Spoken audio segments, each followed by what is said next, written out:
Okay, a little more workout with arrays. So an array is a list, as you learned in the previous video. And what we haven't seen is how can we add things to lists? How can we take things off of lists? So I've got a packing list here, and I can say, let's see, let total equal packing list dot length, right? And then I'll have length stored in a variable named total. And I can say how many things do I want, console log. And what if I want to use the template literal? Remember, you need to use backticks when you're doing that. So what I write is going to be inside these backticks. Let's say, don't forget to pack how many items, curly brace, my variable total, curly brace, things for your trip. Okay, and press return. I can use the length of the array in a sentence or in a larger string. What if I realize I need to add some more things to my list, things that I have not yet packed? So I use the name of the array and packing list, right? And then I use the method, the array method push. So a method ends with parentheses, and what I want to add to the array, I put inside these parentheses. So if I want to add a flashlight, oops,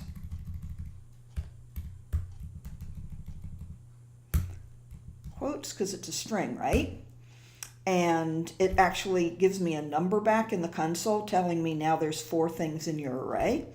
And what if I want to add another thing?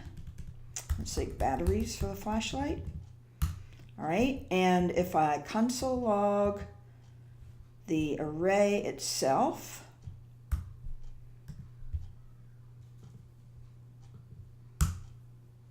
here's what I get. So I've now got 5 items in my list where I started with 3 and I now have 5.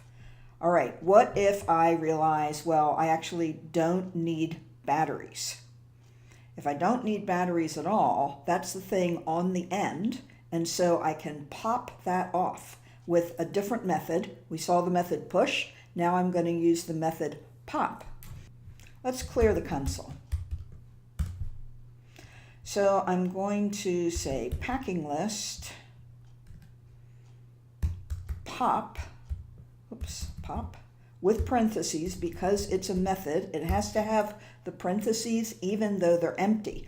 But I'm actually also going to store this, whatever I'm taking off, in case I need to put it back later. So I'm going to say let item equal. Okay, so this line is going to do 2 things at the same time.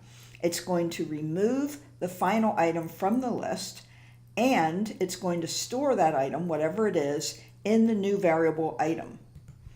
Okay, let's console log the list and see what's in there.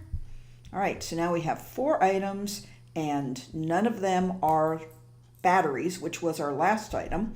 And if we want to see what our popped item was, we named it item, that's our variable, right? We can still have access to the item we removed because we were smart enough to store it in a variable at the same time we popped it off the end. So arrays have a lot of methods, like strings have a lot of methods. And you won't memorize them all, but when you want to do anything you can imagine doing with an array, you can Google it. And remember to use MDN for Mozilla Developer Network in what you Google, because then you will get the most accurate and up-to-date example of how to do what you want to do with an array.